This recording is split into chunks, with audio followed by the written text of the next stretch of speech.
About a year before you did my training. Yeah, I did a few other courses, didn't make any money. Bought 2 property deals, which flopped. I actually got scammed for them. And that's when I found Kieran and I joined on his course. Winners are just the people who didn't quit. Because for my first 9 months, I did nothing but get scammed. What happened? Why was it a scam? What was going on? You know, I didn't know anything at that point. The course I did weren't sufficient enough that I didn't feel confident in doing it myself. Especially the contract I couldn't get out of it. I had my mum as a guarantor. I was getting suspicious. What would you say is the most important thing I taught you? To be honest, I can't pick and choose one thing. One of them out. Say that. You need everything. That's what Kieran gives you. You want to learn how not to get scammed, come and do the training. And 2 completed, 3 more in the air. This guy has done this in a week. So not all courses are the same, man. On that note, let's give them what they've been waiting for. How much money have you made to this date?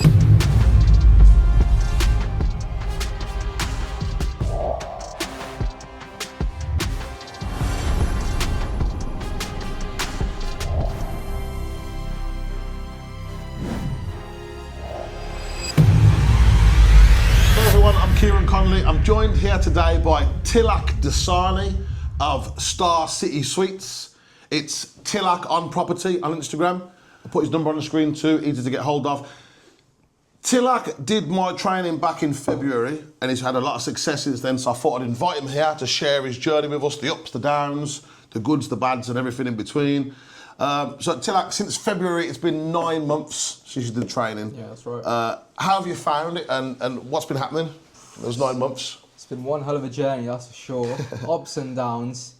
To be honest, I've been in property for 18 months, 20 months, I think. Yeah, and then I did your course about 9 months ago, I guess. Yeah, so wait, so there was like 10 months, about a year before you did my training? Yeah. And so then, I did a few other courses. Didn't make any money, to be honest. Yeah. Bought 2 property deals, which flopped. They didn't go well. I actually got scammed for them, but yeah. So I was in a pretty bad place. Then I thought, there's no point in me stopping now. Let me just go all in. And that's when I found Kieran, and I joined on his course. Winner's attitude, bro. Winner's attitude. A lot of people would have got burnt, and that'd have been them. I'm out. Property's not for me. But, you know, winners are just the people who didn't quit. I had a similar story. This is all about you today, but I can relate to that so much. It resonates with me because for my first 9 months, I did nothing but get scammed. And so I can totally relate, but I admire that, bro, that fighting spirit. You carried on pushing through and you made good of it. So I really do admire that. Let's talk a little bit about those scams in the beginning. Like, we don't have to name names. Yeah. Let's not name names. But what happened? Why was it a scam? What was going on? Basically, the first one I bought, the saucer, I wanted a hands-off deal because, you know, I didn't know anything at that point. The course I did weren't sufficient enough that I didn't feel confident in doing it myself. So I wanted a hands-off deal because I'd made no money. I was like, I've got money there to put in something. It's been 8 months. Let me put it into something. So there was a deal in Leeds, sourcing fee, furnishing and staging fee, and obviously the property itself and management. So I took the property on. It was marketed to me as 1,200 rent. Said the rent's too high. He said no, the landlord's not going to budge at all. It's a good deal. You're going to make a lot of money. He said got units in the building doing £1,000 profit, etc., etc. I was like, cool, okay. And then he charged me 5k for furnishing and staging. Yep, that happened. Took the property on, no profit, losing money, no profit, losing money, losing money, losing money. And the contract, especially with the contract, I couldn't get out of it. There was no way I could get out of the contract. I was stuck in it. And in one of my other ones as well, I had my mum as a guarantor. So if I didn't pay the rent, they'd come after my mum. Yeah. So I couldn't do anything apart from pay the rent until the break clause, which was 12 months down the line, and then get out of the contract, which I didn't know at the time. Obviously, I didn't know anything about the contracts. It was when I met you that you told me and looked at the contracts, you're like, these are really bad. You shouldn't have taken these properties on. And that was still early on in then. I didn't know much about it at that point. Fast forward to the end of the contract, I was getting suspicious. I'm like, why is the market rent £800, £900 and I'm paying £1,200? So I find the landlord on LinkedIn, obviously done the title deeds after what you taught us, title deeds, found the name, found them on LinkedIn, messaged them. They're like, oh, we were only meant to rent this out at £850. Ugh. And then I find out that the saucer is in the middle, upcharging £350. And as well as that, all the furniture in the property and all the decorations are owned by the landlord. It came like that. So he charged me £5,000 for furniture and Nothing. staging, and I didn't own nothing, and he just fully pocketed everything. Yeah. That's terrible, man. Sorry to hear that. But again, it's made you a better sourcer now because, you know, I know some people, bro, they have a lucky start and they just get lucky. You know, they sell a few deals, got a few deals running, and they think they know what they're doing. You know, I got burnt so much in the beginning myself that it made me have to assess every single angle of what's going on to avoid that happening. It took me about the same time as yourself, damn near a year to figure it all out. So, you know, thankfully you pulled through at the end. But that's sad, man, that's sad. So, I mean, amongst all the things I taught you then, for you to be able to see the difference between what you were doing before and what you're doing now, what would you say is the most important thing I taught you for you to be able to invest securely going forward? To be honest, I can't pick and choose one thing. Everything was important. If you take one of them out, say that. nah. But I'm being serious. If you take one thing out, your whole business can flop. You need everything, and that's why Kieran gives you emphasize on everything being as important as everything else. The contract's extremely important. You know, that's what I messed up on at the start. A lot of people do mess up on. They don't really look into the contract. It's like, oh yeah, 12 pages, go to the bottom, sign, done. You know, nobody reads through the contracts like that, but it's very important, and you need to understand the clauses and everything like that, which obviously Kieran specializes in. One of the things that I really like and I apply to my business is fast pace, moving fast. Deal sourcing is extremely fast paced. There's a lot going on at all times. You're bouncing around multiple things, and most sources, what they do is they're like, oh, I found a deal. Now let me go find an investor. 1 day, 2 day, 3 day, 4 days go by. Then they find an investor. They're like, oh, let me go back to the deal, and it's gone. Someone's taken it. In this industry, you have to move fast. You've got to have investors there ready to go. You've got to have co-sources there ready to go, and you've got to have good connections with the landlord to ensure that, you know, the relationship is there. They don't just give it to somebody else. You've got to establish yourself in front of them, and that's extremely important in what you've taught. The main thing that I wasn't really good at is the sales part, which I've improved drastically since when I first started. But talking to landlords, talking to people in general, I was really shy beforehand. Didn't speak to anyone. Just stuck to myself. When I go to networking events, I'd wait for people to come talk to me instead of going up and talking to them. But yeah, that's changed differently. It's about how you speak, the way you present yourself. You know, you can't just go up and wear tracksuits and things like that. You got to be presentable so that when you go up to people, they actually give you the time of day and the respect that you deserve. So many important things, but yeah, the fast-pacedness, you've got to move quick. Like most of my deals that I've closed have been closed in 3 days or less. So that's how it's got to run. And also collaboration, you know, with the community that you provide, it's so easy to be like, okay, I've got a deal. Let me post it in the chat. Who's got an investor? Bang, someone says they got an investor same day. Viewing secured, contract signed the next day, done. You know, it's not always about making the most money. Yes, you can make £3,000, £4,000 from one deal if you find the investor and the deal yourself. But if you get that done quickly within 1 day by co-sourcing, you make half the money, but you're also collaborating with other people. Everyone's making money. And as well as that, you can focus on other things as well. You have more time to get more deals and think about it in a larger scale. Yeah, I agree entirely. Leveraging your network, it's good for many reasons. One, because like you say yourself, bro, speed wins. These deals can go bad very quickly, as in, you know, someone else could take the property on, a family could move in, whatever the case might be, the deal might no longer be on the market in a couple of days. So yeah, you got to be with the utmost urgency, as I always teach. And a lot of people, I think, bro, they get a bit greedy and they think, no, I'll just have this £3 for myself. I've had people before who've told me, I don't want to co-source, I've just got this deal. Outside of my community, this is. I've just got this deal, I want to keep it to myself and sell it myself. 5 days later, then they'll come back to me. And I said, give me the landlord's number, let me check. Sure enough, it went yesterday. Somebody else has moved in yesterday, whereas I had the money in the bank and we could have both got paid. So it's not about greed. Like Tilak says there, collaboration over competition. And that's one of the beautiful things, one of the things I'm most proud of about the Power team is the amount we work together. We've got separate group chats. Outsiders don't know this. Yeah. So we've got separate group chats. So any criteria you get, we'll put it in the chat. Any deals you get, we'll stack it up. We'll put the stack in a separate chat. So it's easy for these guys to just look and marry the two up, and they know they're working with other people who were all on the same accord. And it's a recipe for success. I'm glad to see it's working for you. One thing that I always say, bro, is I don't like that. A lot of our mentors talk about passive income. It's not been very passive, has it, at all? Not at all. You know? To be honest, like, I do a lot of things, and it's all revolved around property. Everyone in my life tells me, your business is your life. That's how it is, and that's true. You gotta make sacrifices to be successful. You can't just go about it. Oh yeah, I'll do it on the side. You know, make a little bit of money. It's gonna come in. It's gonna be nice. No, it's not. Okay, so what you're telling me then today is it's not passive income. It's not a side hustle, no. No, obviously, I do around 500 miles on my car a week. So I'm always traveling places, going to viewings, going to properties. You know, meeting investors, networking. It all adds into the business, and it's a lifestyle. It's not just a business; it's a lifestyle. You've got to be all in. You have to. Or there's no other way about it. You can't be half in, half out. I completely agree, bro. And you know, what would you say about like work-life balance? There is no work. The reason why is that I'm glad you agree. Yeah, it's not just me. Then you've got to be obsessed, man. You've got to be obsessed. How old are you again, bro? 20. You're 20. When I first met you, you were 19, right? Yeah. Yeah, that's crazy, man. I'm super proud, honestly, of all you've achieved in the last year, the last 9 months, which we'll elaborate on a little bit more as we progress. But 19, let's just address for a second for the older people. I'm 38 soon myself. And so people in my generation looking at a 19-year-old kid, think what we were like at 19 and all the distractions that these young men have. 20 years old, he's got a successful property business. And these days, the distractions these young men face are a lot more powerful than the distractions we faced 20 years ago. Okay, you could play Sonic the Hedgehog.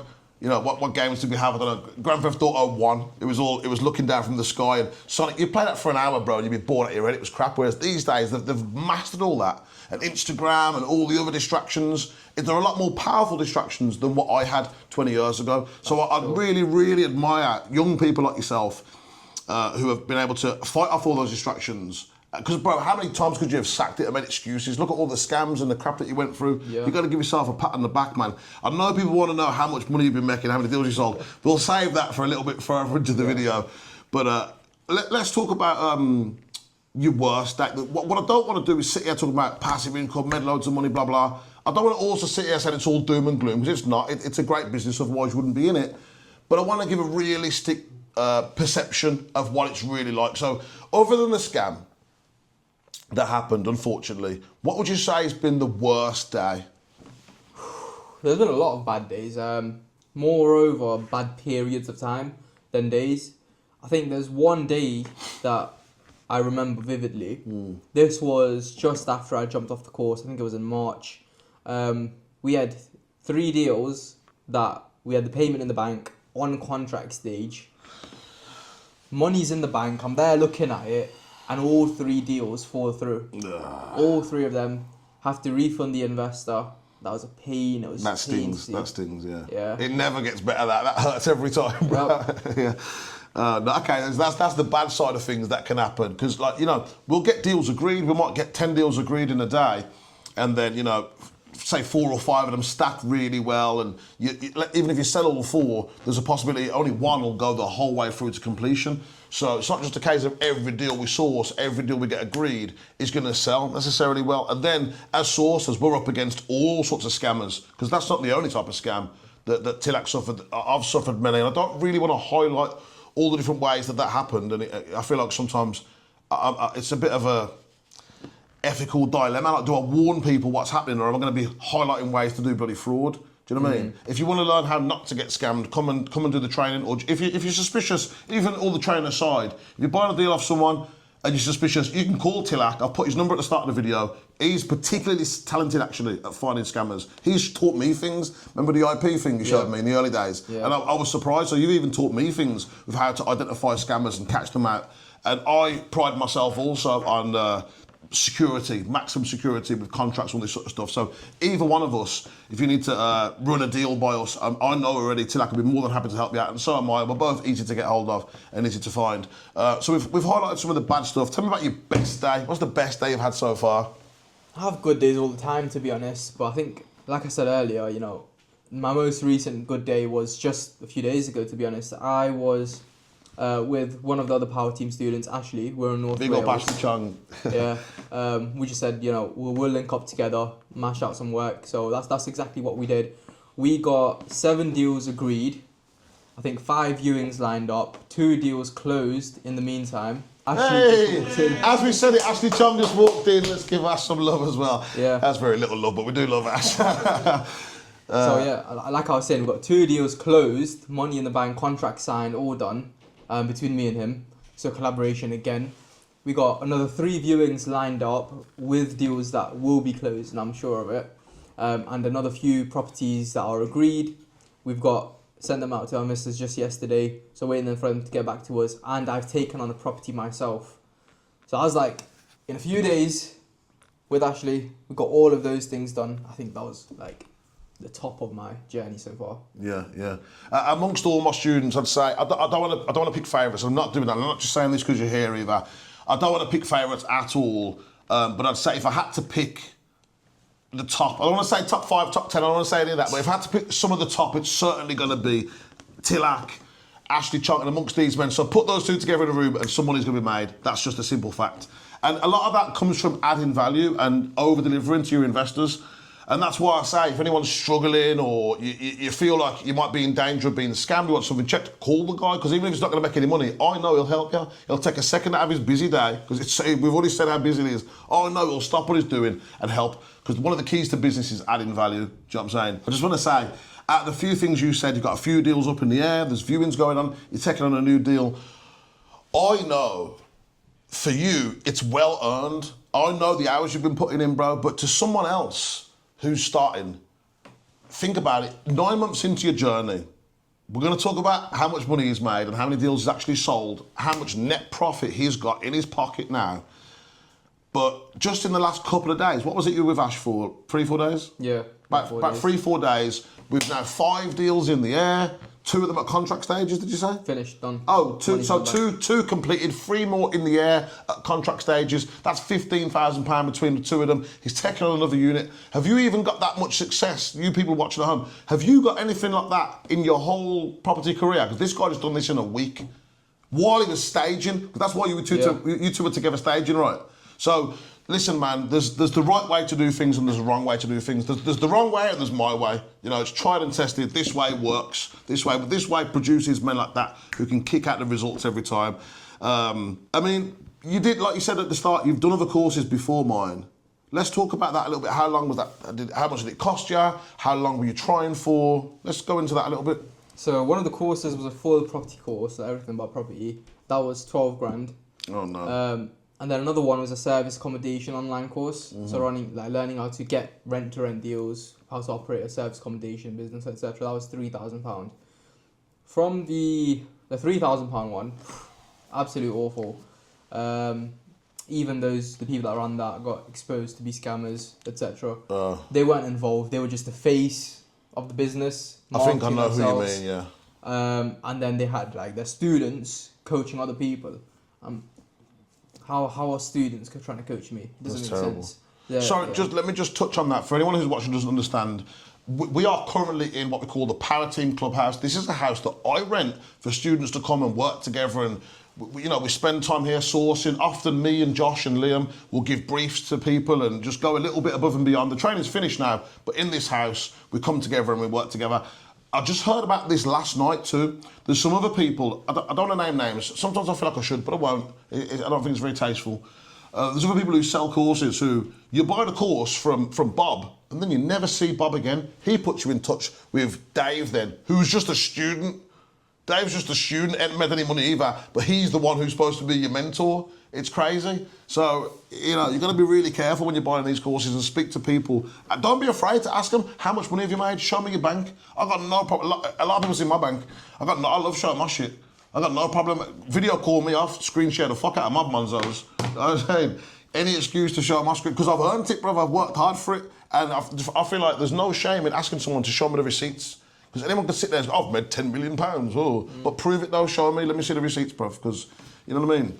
It needs to be done, There's a lot of scamming courses out there. I've heard all sorts of nonsense, bro. I've heard of courses, Tilak, where they teach people. Bro, it was you, bro, on the course when that birdie we're talking to pretended to be a solicitor. Yeah. And she said, we asked her for ID. And what did she say? I don't remember exactly. You don't remember? She said something stupid. We asked her for ID to verify when she was signing the T's and C's because she sounded a bit sus. Like, and she said, I'm a solicitor. Yeah. She goes, check my company's house. That's my ID. How is checking someone's And then I found out that's what they're getting taught on their courses. So not all courses are the same, man. This man spent 15 grand, 12 and 3, 15 grand on training. I think my training was 5 when you did it. Yeah, so it cost you 20 grand.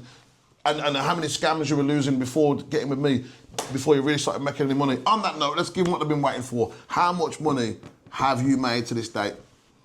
Just shy of 40 grand. Just shy of 40 grand in 9 months. Let me get my calculator real quick. Some of the maths heads at home probably figured it out by now already. So £40,000 divided by 9 months. That's that's a crazy number. £4,444 recurring, just all fours, 4, like the Jay-Z album. But yeah, fair play to you, man. That's a lot of money, bro. For a young man at 20 years old, and I know you've earned it, I know you've worked hard for it, but that's an awful lot of money. Now, I know a guy who's a doctor. He's an F2 rank, if you know what that means, and he's making 60 grand a year, bro. So that guy spent how much it costs to be a doctor and years and years. Meanwhile, you can learn courses on entrepreneurship and make that in less than a year. You didn't need no formal degree. You don't need no masters or none of that. And yeah, you might think you're doing business at uni. Okay, no. Let me tell you something. Your university teacher hasn't got a business. Because I know for a fact, Tilak now, if they asked you to go into a university and for 40 grand a year, just teach what you know about property and investing and business, would you take that job? No. No, why? It's stupid. But why? What's the point in me going into there when I'm trying to have the freedom to do whatever I want? Exactly. If you know business, wouldn't you just be in business? Mm-hmm. Plus, you made 40 grand this year, what would you expect you'll make next year? More, innit? Exactly. You're going to make more next year. So if you really know business, how can you teach it for 30 grand a year? Well, it don't make sense, or 40, 50. I don't know what them university teachers get paid. But if you really want to learn entrepreneurship, you've got to learn it from an entrepreneur. That's what I'd say. That's my 2 cents on that. You've made 40k, you spent loads of money on other training, it got you nowhere. You've done mine, it's got you to where you need to be now. I'm super proud of that, bro. What would you say, though, to people who are outside of our community, who are already making a few quid, who think they know what they're doing? Imagine they've got 2 or 3 deals running of their own. They've sold 5 or 10. They think they know what they're doing. What would you say to those people? To be honest, there's always something you can learn. Never have an ego and always be willing to learn. Because you can come across, well, I have as well myself, I've come across a lot of people that are like, oh, I know what I'm doing, this and that, blah, blah, blah. But then you actually look at what they're doing, you ask them, oh, okay, so what happened with the contracts on this one? Have you read through it? And like, oh yeah, I've got a 12-month break clause, etc., etc. I'm like, why did you have a 12-month break clause? He's like, it's okay, the landlord won't do anything. They don't really pay attention to that. Because the thing is, you're not going to learn if you don't know what the consequences are. You haven't faced the consequences. True. Or it's not been real to you. And the good thing with you is, obviously, you've emphasised that in your teaching so much that it sticks in your head. It's not just what you teach, it's the way you teach it. It makes people listen. I'm pretty sure everyone in this room can vouch for that. You know, in that mansion, when we're there, everything that you're saying goes into our head. Like you said, you don't like people taking notes. Because when they're taking notes, they're writing it down. It's not going in their in their head. It's going on the notes. So, yeah. Just so you understand, I famously on the course like to say to people who are taking notes, you don't need to take notes. I'll teach you in a way where it'll go in. Bro, the last course, there was a girl who was writing while she's looking me dead in the face. She's writing. I went over and checked her handwriting perfectly neat, Leanna. Big up, Leanna. But every time I quizzed her, for the first ever time this happened, bro, I was like, close your notepad. What did I just say? And she had it. You know, but the way I teach, I like to think, it's like if I asked you what school did you go to, you wouldn't need to check a notepad. It's in there. Yeah. So I feel like if I quiz any student I've ever had, they're going to have the answers. But just so you know, my perspective on notes has changed a little bit because Leanna showed me now that it can be done because she absorbs it very well. But I do like to think, and I'm glad you agree, that the way I teach, it's going to go in. You don't need notes. Otherwise, I just charge you the course fee and then send you a load of notes. Send you an email, you know what I mean? It's the interactiveness, I feel like. It's the drilling and the role playing and the quizzing. And sometimes we'll be asking them a question and start doing, let's not give away the secrets of how it goes. If you want to know how it goes, get yourself there. But my training methods are very effective. 100% success to this day. 2 years now I've been running, 100% success. I've got people, I'm not going to lie to you, but I've had some people and I've got really strong accents and I'm flapping. When it comes to calls down, I'm like, oh shit. How's the landlord going to understand them? They're saying the right things, but you can't really understand what they're saying. Every time, they've got deals, so thank God, Baruch Hashem. What would you say was the hardest thing about the course? Because we have a lot of fun, you learn a lot of stuff. What would you say was the hardest part, though? It's tricky. I don't think anything was hard necessarily. In terms of if I'm learning there, nothing's hard because you're teaching in a good way. But I think one of the most difficult things for me personally, before and after I went on the course, was the sales part, the calling the landlords, the talking to other people, your tonality. I think that was very important because I used to be a very shy person, didn't used to interact with many people, just stick to myself. But in business, you can't be like that. You're not going to make money at all if you're like that. So I think from that course, that's the main thing that I took away and had to properly change myself. Because especially when you're calling landlords, if you're stuttering, if you're not talking right, if you're not got the right tonality, you're not going to get the deal. It makes a huge difference. Someone can give you a script and I can have the same script and we both say it to the landlord. Whereas the other person is stuttering, not speaking properly, and I'm there being confident with the right tonality, emphasizing my words in the right way, the other person wouldn't get the deal and I'd get the deal. It's not about the script, it's about how you say what you say. And that's very important, and I did not know that beforehand, and it was very difficult for me to actually embrace that into myself. So yeah, that was it. Yeah, I agree, and I found, bro, when I was starting off myself, everything you've said so far, 100% can relate. That's how I know you're set for greatness, bro. When I was starting out, I'd come off a call and realise, damn, my tonality. Like for the first 5 minutes of the call or the first minute or two, I was really focusing. And then I'd relax and get a bit comfortable and just start talking normal and not really focusing on tonality. Tonality, as Tilak says there, that's a secret weapon, you know. You don't realise how powerful what Tilak just said there. Tonality is massively, massively important. It's something I obsess about a little bit, to be honest, because there's so many little casual sentences I could say to you. I could say it this way or that way or this, and the same sentence could sound like an insult. It could sound frustrating. It could sound sincere. It could sound sorry. Just the exact same words, but the way you say it. So I'm huge on tonality. Yeah, man. And final question: you've made 40k. How many deals have you sold to get that 40k? Again, I don't know the exact number. Neither do I. But I think it's shy of 30. Just shy of 30 deals. Because some people think you sell a deal, you keep the 3k. You did touch on this earlier, but it's mostly co-sourcing. Yeah. So you're big on the co-sourcing, right? Yeah, because obviously the reason I've closed so many deals is I don't wait around. If someone's got an investor for my deal, or even a three-way, I'm like, let's set it up, get it done. But I only work with people that I can trust and are reliable. So also I don't just work with anyone. Especially if I post a deal out and someone random just messages me saying, send me the details. I'm not going to send you the details. At least introduce yourself. Yeah. You know, get on the phone with me. Have a conversation, because this is not just anything. It's 3 grand's worth of deals that we take it very seriously. And that's why I wanted to finish on this point too, Tilak, because the way we like to co-source, the way I've taught to all of my students to co-source is take full control of the deal. That's not about no power trip, that's not about no ego, but I promise you, call Tilak and ask, watch some of my other videos and figure it out. The way we know to do things, it's just better.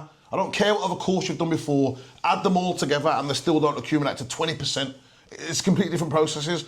My processes are the best. That's not an ad, it's just a fact. Yeah. It's just a simple fact. So if Tilak pops up to you and wants to co-source, make a wise choice and give the guy the info. You don't spend 20 grand on training to go and try and rob someone out of £1.5 grand. If you're going to co-source, you'll get 1,500. He's not going to rob your 15 and run away with a full 3. But so let him take full control of the deal. He knows what he's doing to like a special forces standard. I'm trying to tell you, we get shit done at speed. You know, he's an outstanding sourcer. Outstanding man as well on top of that, and a good ethical man, a good hard-working businessman. I would strongly suggest, if you're co-sourcing with Tilak, give him all the info. If you want to learn something on how this all goes, I'm easy to get hold of. Tilak's easy to get hold of. Give us a shout. Tilak, thanks for coming, man. Glad to have you here.